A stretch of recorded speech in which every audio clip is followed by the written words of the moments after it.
Hello everyone guys, कैसे हैं आप लोग। उम्मीद करता हूँ सब बढ़िया होंगे। सो गाइस, इन्वेस्टो प्राइड के एक ब्रांड न्यू वीडियो में आप लोगों का फिर से स्वागत है। एंड गाइस, आज के इस वीडियो में हम लोग बात करने वाले हैं 6 ऐसे म्यूचुअल फंड्स के बारे में जो कि आपके लिए काफी शानदार हो सकता है साल 2025 में। और अगर आप इन 6 म्यूचुअल फंड्स में या फिर कह लीजिए अल्टीमेटली जो मैं 3 म्यूचुअल फंड्स आपको सेलेक्ट करके देने वाला हूं, उन तीनों म्यूचुअल फंड्स में अगले 15 सालों के लिए इन्वेस्ट करते हैं, तो वो क्या तरीका है जिसको यूज करके आप बना पाएंगे मोटा मोटी 2 करोड़ 80 लाख का कॉर्पस। जी हाँ दोस्तों, ये 3 म्यूचुअल फंड्स आपको अगले 15 सालों में मोटा मोटी 2 करोड़ 80 लाख का कॉर्पस बना के दे सकता है। लेकिन गाइस, इससे पहले आपको इन फंड्स की जो बारीकियां है उसके बारे में जानने की जरूरत है, और इन्हीं बारीकियों पे हम लोग काफी डिटेल में बात करने वाले हैं। वहीं गाइस, अगर आपके मन में कोई डाउट है या फिर कोई क्वेश्चन है तो कमेंट सेक्शन में पूछ लीजिए। एंड गाइस, अगर आप चाहते हैं कि भाई मैं आपका म्यूचुअल फंड पोर्टफोलियो को रिव्यू करूं, देन आप अपना mutual fund portfolio comment section में मेंशन कर सकते हैं। तो चलिए गाइस, स्टार्ट करते हैं आज का video. But guys, video start करने से पहले फटाफट कर दीजिए इस वीडियो को लाइक।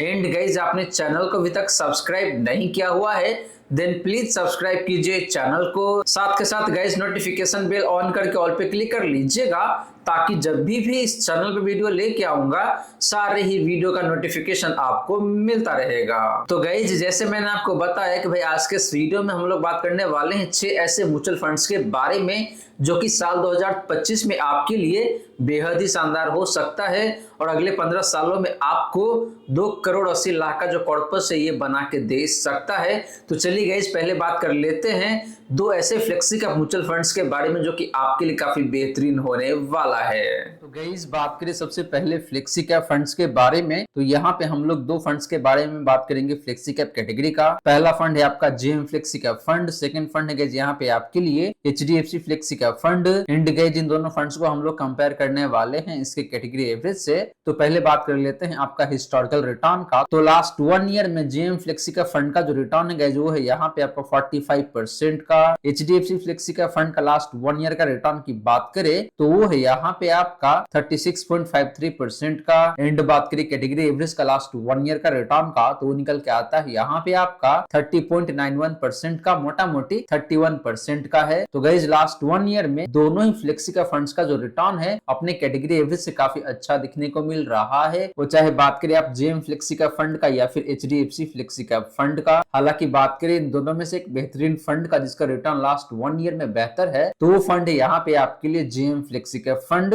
जो कि आपको 45% के हिसाब से रिटर्न बना के दिया हुआ है लास्ट 1 ईयर में। बात करी गई पिछले 3 सालों का रिटर्न का, तो जेएम फ्लेक्सी कैप फंड का जो रिटर्न है पिछले 3 सालों का वो है यहाँ पे आपका 28.04% का। एचडीएफसी फ्लेक्सी कैप फंड का पिछले 3 सालों का रिटर्न की बात करें तो निकल के आता है यहाँ पे आपका 25.47% का। एंड बात करी कैटेगरी एवरेज का पिछले 3 सालों का रिटर्न का, तो निकल के आता है यहाँ पे आपका 17.28% का। तो गाइस, पिछले 3 सालों में भी देखे तो दोनों ही फंड्स का रिटर्न अपने कैटेगरी एवरेज से काफी अच्छा, काफी बेहतर दिखने को मिलता है। लेकिन बात करें इन दोनों में से एक बेस्ट फंड का जिसका रिटर्न पिछले 3 सालों में भी काफी शानदार है, तो वो फंड यहाँ पे आपके लिए again JM flexi cap fund, जिसने आपको मोटा मोटी 28% पर एनम के हिसाब से रिटर्न बना के दिया हुआ है पिछले 3 सालों में। बात करी गई पिछले 5 सालों का रिटर्न का, तो जेएम फ्लेक्सी कैप फंड का जो रिटर्न है पिछले 5 सालों का वो है यहाँ पे आपका 25.37% का। एचडीएफसी फ्लेक्सी कैप फंड का पिछले 5 सालों का रिटर्न की बात करें तो वो निकल के आता है यहाँ पे आपका 23.15% का। एंड बात करें कैटेगरी एवरेज का पिछले 5 सालों का रिटर्न का, तो वो है यहाँ पे आपका 19.1% का। तो guys, similar to last 1 year and last 3 year, last 5 year में भी देखे तो दोनों ही फंड्स का रिटर्न अपने कैटेगरी एवरेज से काफी शानदार दिखने को मिल जाता है। लेकिन बात करी गई जिन दोनों में से एक बेहतरीन फंड का, तो जेएम फ्लेक्सी का फंड अगेन काफी अच्छा परफॉर्म कर रहा है पिछले 5 सालों में भी। हालांकि इन दोनों फंड्स के परफॉर्मेंस के बीच में जो डिफरेंस है पिछले 5 सालों में वो बहुत ज्यादा का नहीं है, मोटा मोटी 2% का ही दिखने को मिल रहा है। तो दोनों फंड अच्छा है, लेकिन कंपैरेटिव टर्म में जेएम फ्लेक्सी का फंड यहाँ पे बेहतर दिखने को मिलता है। वहीं गाइस, बात करें इन दोनों ही फंड्स का डिफरेंट रिस्क रेशियोज का, तो पहले बात कर लेते हैं आपका स्टैंडर्ड डेविएशन का। तो जेएम फ्लेक्सी का फंड का जो स्टैंडर्ड डेविएशन है वो निकल के आता है यहाँ पे आपका 13.73 का। एचडीएफसी फ्लेक्सी का फंड का स्टैंडर्ड डेविएशन की बात करें तो निकल के आता है यहाँ पे आपका 12.65 4 का। एंड बात करें कैटेगरी एवरेज का स्टैंडर्ड डिवीजन का तो निकल के आता है यहाँ पे आपका 13.22 का। तो फ्रेंड स्टैंडर्ड डिवीजन के मामले में देखें तो यहाँ पे HDFC फ्लेक्सी का फंड ज्यादा बेहतर दिखने को मिलता है, क्योंकि इस फंड का जो रिटर्न की वोलाटिलिटी है वो कम दिखने को मिल रहा है। तो आप बड़े आसान तरीके से अंदाजा लगा सकते हैं कि भाई इस फंड का जो परफॉर्मेंस है आगे चल के कितना अच्छा या फिर कितना खराब होने वाला है। तो आपके लिए आसान रहेगा प्रिडिक्ट करना कि भाई इस फंड का परफॉर्मेंस कैसा होने वाला है आने वाले टाइम में। और जेएम फ्लेक्सी का फंड देखे तो थोड़ा सा ज्यादा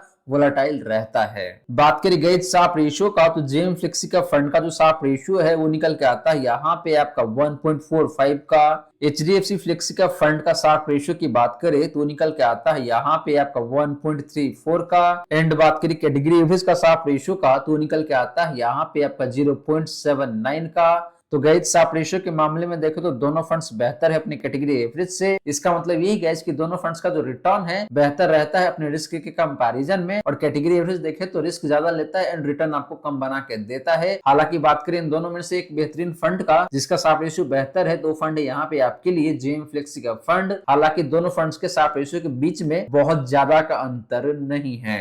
लास्टली बात करी गई अल्फा का तो जेएम फ्लेक्सी का फंड का जो अल्फा है वो निकल के आता है यहाँ पे आपका 10.85% का। HDFC फ्लेक्सी का फंड का अल्फा की बात करें तो वो है यहाँ पे आपका 8.4% का। एंड बात करें कैटेगरी एवरेज का अल्फा का तो निकल के आता है यहाँ पे आपका 1.51% का। तो गैज अल्फा के मामले में भी देखे तो दोनों फंड्स काफी शानदार दिखने को मिलता है। इसे ये पता चलता है गैज कि दोनों ही फंड्स अपने बेंचमार्क इंडेक्स को पिछले 3 सालों में काफी अच्छे खासे मार्जिन से बीट किया हुआ है। लेकिन बात करेंगे इन दोनों में से एक बेहतरीन फंड का तो फंड यहाँ पे अगेन आपके लिए है जेएम फ्लेक्सी का फंड, जिसने अपने बेंचमार्क इंडेक्स को पिछले 3 सालों में मोटा मोटी 11% से बीट किया हुआ है।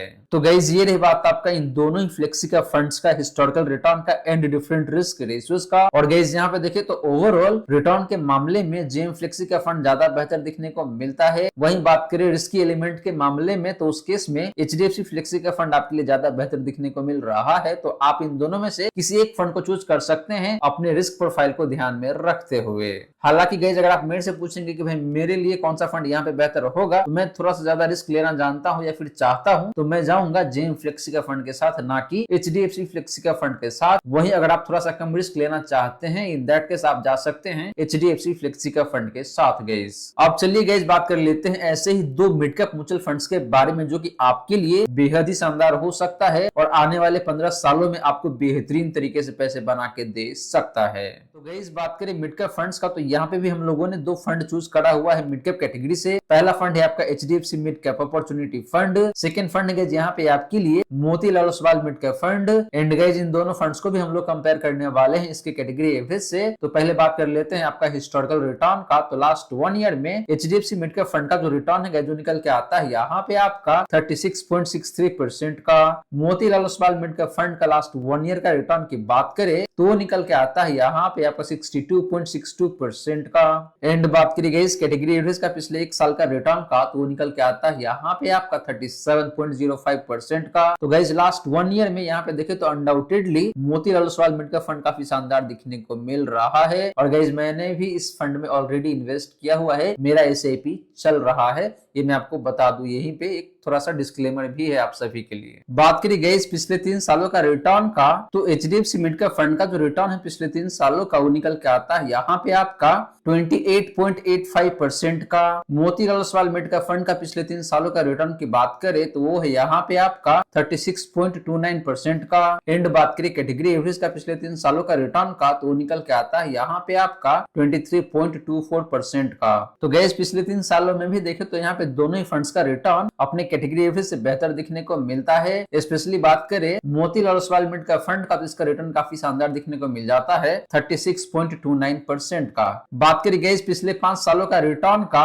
तो HDFC मिड कैप फंड का जो रिटर्न है पिछले 5 सालों का वो है यहाँ पे आपका 29.21% का। Motilal Oswal mid cap fund का पिछले 5 सालों का रिटर्न की बात करें तो निकल के आता है यहाँ पे आपका 33.66% का। एंड बात करें कैटेगरी एवरेज का पिछले 5 सालों का रिटर्न का, तो निकल के आता है यहाँ पे आपका 27.31% का। तो गाइस पिछले 5 सालों में भी देखे तो दोनों ही मिड कैप फंड्स का रिटर्न अपने कैटेगरी एवरेज से देखे तो बेहतर दिखने को मिलता है। हालांकि बात करी गई जिन दोनों में से एक बेहतरीन फंड का जिसका रिटर्न पिछले 5 सालों में काफी शानदार है, तो वो फंड यहाँ पे आपके लिए again Motilal Oswal mid cap fund, जिसने आपको मोटा मोटी 33.5% के आसपास में रिटर्न बना के दिया हुआ है। वहीं गाइस बात करें इन दोनों ही फंड्स का डिफरेंट रिस्क रेशियोज का, तो पहले बात कर लेते हैं स्टैंडर्ड डिवीजन का। तो एचडीएफसी मिड कैप फंड का जो स्टैंडर्ड डिवीजन है वो निकल के आता है यहाँ पे आपका 13.9 का। Motilal Oswal mid cap fund का स्टैंडर्ड डिवीजन की बात करें तो निकल के आता है यहाँ पे आपका 15.4 का। एंड बात करें कैटेगरी एवरेज का स्टैंडर्ड डिवीजन का, तो निकल के आता है यहाँ पे आपका 14.83 का। तो गाइस स्टैंडर्ड डिवीजन के मामले में देखें तो यहाँ पे clearly HDFC mid cap fund ज्यादा बेहतर दिखने को मिलता है, क्योंकि इस फंड का जो रिटर्न की वोलाटिलिटी है वो कम दिखने को मिल रहा है बनस्पत Motilal Oswal mid cap fund and category average. बात करी गई साफ रेशियो का, तो एचडीएफसी मिड कैप फंड का जो साफ रेशियो है वो है यहाँ पे आपका 1.43 का। Motilal Oswal mid cap fund का साफ रेशियो की बात करें तो निकल के आता है यहाँ पे आपका 1.67 का। एंड बात करें कैटेगरी एवरेज का साफ रेशियो का, तो निकल के आता है यहाँ पे आपका 1.06 का। तो गाइस साफ रेशियो के मामले में देखें तो यहाँ पे Motilal Oswal mid cap fund ज्यादा बेहतर दिखने को मिलता है, क्योंकि इस फंड का साफ रेशियो ज्यादा है और गाइस साफ रेशियो जितना बेहतर होता है उतना ही अच्छा माना जाता है। लास्टली गाइस बात करें अल्फा का, तो एचडीएफसी मिड कैप फंड का जो अल्फा है वो है यहाँ पे आपका 5.68% का। Motilal Oswal mid cap fund का अल्फा की बात करें तो वो निकल के आता है यहाँ पे आपका 12.02% का। एंड बात करें कैटेगरी एवरेज का अल्फा का, तो वो निकल के आता है यहाँ पे आपका 0.95% का। तो गाइस अल्फा के मामले में देखें तो यहाँ पे वैसे दोनों फंड्स का अल्फा अपने कैटेगरी एवरेज से बेहतर दिखने को मिलता है। हालांकि बात करी गई जिन दोनों में से एक बेहतरीन फंड का जिसका अल्फा बेहतरीन है, तो वो फंड यहाँ पे आपके लिए Motilal Oswal mid cap fund जिसका अल्फा 12% का है, यानी कि इस फंड ने अपने बेंचमार्क इंडेक्स को पिछले 3 सालों में मोटा मोटी 12% से बीट किया हुआ है। तो गाइस ये रही बात आपका इन दोनों ही मिड कैप फंड्स का हिस्टोरिकल रिटर्न का एंड डिफरेंट रिस्क रेशियोज का। और गाइस यहाँ पे देखे तो overall Motilal Oswal mid cap fund मुझे काफी शानदार दिखने को मिल जाता है, वो चाहे बात करें आप रिटर्न का या फिर रिस्क का।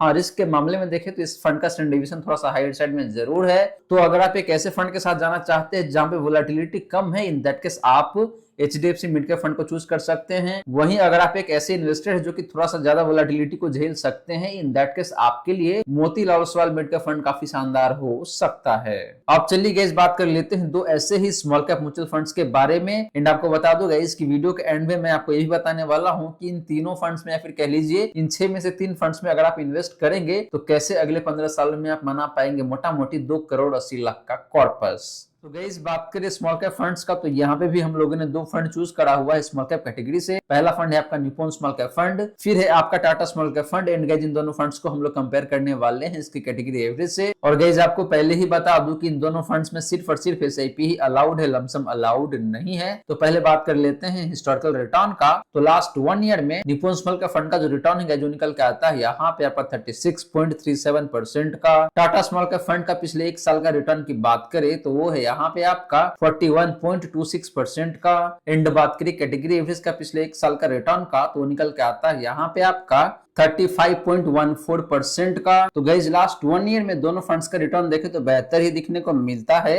हालांकि टाटा स्मॉल कैप फंड ने ज्यादा बेहतरीन तरीके से परफॉर्म किया हुआ है लास्ट 1 ईयर में। बात करें गाइस पिछले 3 सालों का रिटर्न का, तो निप्पॉन स्मॉल कैप फंड का जो रिटर्न है पिछले 3 सालों का वो है यहाँ पे आपका 29.6% का। टाटा स्मॉल कैप फंड का पिछले 3 सालों का रिटर्न की बात करें तो निकल के आता है यहाँ पे आपका 27.48% का। एंड बात करें कैटेगरी एवरेज का पिछले 3 सालों का रिटर्न का, तो वो निकल के आता है यहाँ पे आपका 24.18% का। तो गाइस पिछले 3 सालों में भी देखे तो यहाँ पे दोनों ही स्मॉल कैप फंड्स का रिटर्न अपनी कैटेगरी एवरेज से बेहतर दिखने को मिलता है। एंड दोनों फंड्स के रिटर्न के बीच में देखे तो बहुत ज्यादा का अंतर नहीं है। हालांकि निप्पॉन स्मॉल कैप फंड का परफॉर्मेंस ज्यादा बेहतर दिखने को मिलता है। बात करें गाइस पिछले 5 सालों का रिटर्न का, तो निप्पॉन स्मॉल कैप फंड का जो रिटर्न है पिछले 5 सालों का वो निकल के आता है यहाँ पे आपका 36.58% का। टाटा स्मॉल कैप फंड का पिछले 5 सालों का रिटर्न की बात करें तो निकल के आता है यहाँ पे आपका 34.29% का। एंड बात करें कैटेगरी एवरेज का पिछले 5 सालों का रिटर्न का, तो वो है यहाँ पे आपका 32.67% का। तो गाइस पिछले 5 सालों में भी देखे तो दोनों ही फंड्स का रिटर्न अपने कैटेगरी से बेहतर दिखने को मिलता है। एंड दोनों फंड्स के रिटर्न के बीच में जो डिफरेंस है पिछले 5 सालों में भी बहुत ज्यादा का नहीं है, मोटा मोटी 1.5 से 2% का डिफरेंस दिखने को मिलता है। हालांकि निप्पॉन स्मॉल का फंड थोड़ा सा बेहतर परफॉर्म कर रहा है पिछले 5 सालों में भी। वहीं गाइस बात करें इन दोनों ही फंड्स का डिफरेंट रिस्क रेशियोज का, तो पहले बात कर लेते हैं स्टैंडर्ड डेविएशन का। तो निप्पॉन स्मॉल का फंड का जो स्टैंडर्ड डेविएशन है वो निकल के आता है यहाँ पे आपका 14.88 का। टाटा स्मॉल का फंड का स्टैंडर्ड डेविएशन की बात करें तो वो निकल के आता है यहाँ पे आपका 13.35 का। एंड बात करें कैटेगरी ऑफिस का स्टैंडर्ड डेविएशन का तो निकल के आता है यहाँ पे आपका 15.27 का। तो गाइस यहाँ पे देखें तो स्टैंडर्ड डेविएशन के मामले में टाटा स्मॉल का फंड ज्यादा बेहतर दिखने को मिलता है, क्योंकि इस फंड की जो रिटर्न की वोलेटिलिटी है वो कम दिखने को मिल रहा है। वो चाहे बात करें आप कैटेगरी के कंपैरिजन में या फिर निप्पॉन स्मॉल का फंड के कंपैरिजन में। बात करें गाइस साप रेशियो का, तो निप्पॉन स्मॉल का फंड का जो साप रेशियो है वो है यहाँ पे आपका 1.51 का। टाटा स्मॉल का फंड का साप रेशियो की बात करें तो वो निकल के आता है यहाँ पे आपका 1.57 का। एंड बात करें कैटेगरी एवरेज का साप रेशियो का तो निकल के आता है यहाँ पे आपका 1.15 का। तो गाइस साप रेशियो के मामले में भी देखें तो यहाँ पे टाटा स्मॉल का फंड काफी शानदार दिखने को मिल जाता है। लास्टली बात करी गाइस अल्फा का, तो निप्पॉन स्मॉल का फंड का जो अल्फा है वो निकल के आता है यहाँ पे आपका 8.34% का। टाटा स्मॉल का फंड का अल्फा की बात करें तो निकल के आता है यहाँ पे आपका 8.86% का। एंड बात करें कैटेगरी एवरेज का अल्फा का तो निकल के आता है यहाँ पे आपका 3.19% का। तो गाइस अल्फा के मामले में भी देखें तो आपका जो टाटा स्मॉल का फंड है ये बेहतर दिखने को मिलता है, क्योंकि इस फंड का अल्फा मोटा मोटी 9% का है।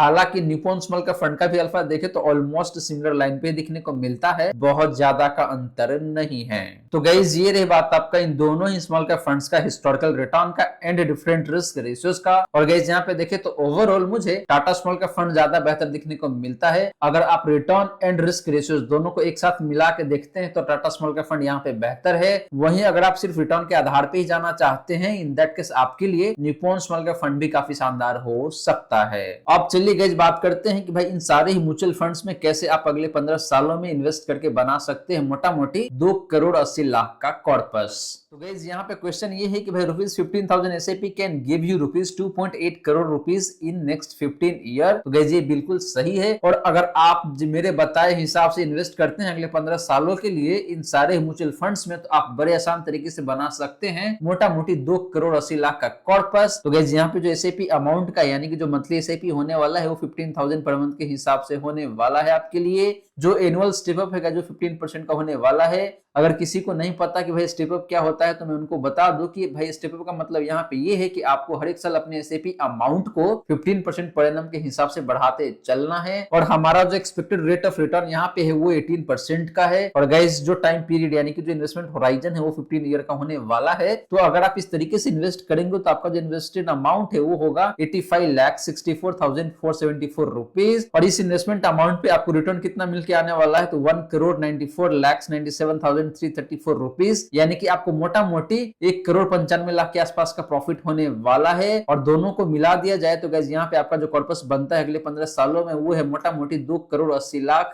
या फिर कह लीजिए 2,81,00,000 के आसपास में। तो फ्रेंड्स ये रही सारी की सारी बातें जो हमने किया आज के इस वीडियो में। और यहाँ पे मैंने आपको 3 कैटेगरी से 2-2 फंड्स बताया है और हर एक कैटेगरी से मैंने आपको अल्टीमेटली एक म्यूचुअल फंड्स के बारे में बताया है। और अगर आप इन तीनों म्यूचुअल फंड्स में अगले 15 सालों के लिए इन्वेस्ट करके चलते हैं 15,000 पर मंथ के हिसाब से, तो आप अगले 15 सालों में बना पाएंगे 2,80,00,000 का कॉर्पस गाइस। तो फ्रेंड्स आशा करता हूं जितनी भी बातें मैंने बताने की कोशिश किया है सारी की सारी बातें आपको समझ में आ गया होगा। मन में अगर कोई डाउट है या फिर कोई क्वेश्चन है तो कमेंट सेक्शन में पूछ लीजिए। वहीं गाइस वीडियो अच्छी लगी हो या फिर वीडियो थोड़ा सा भी हेल्पफुल हो आप सभी को, देन प्लीज वीडियो को लाइक करके अप्रिशिएट करें। एंड गाइस आपने चैनल को अभी तक सब्सक्राइब नहीं किया हुआ है देन प्लीज सब्सक्राइब कीजिए चैनल को। साथ के साथ गाइस नोटिफिकेशन बेल ऑन करके ऑल पे क्लिक कर लीजिएगा ताकि जब भी इस चैनल पे वीडियो लेके आऊंगा सारे ही वीडियो का नोटिफिकेशन आपको मिलता रहेगा। So guys thank you so much for watching this video. मिलते हैं नेक्स्ट वीडियो में। Till then keep smiling guys.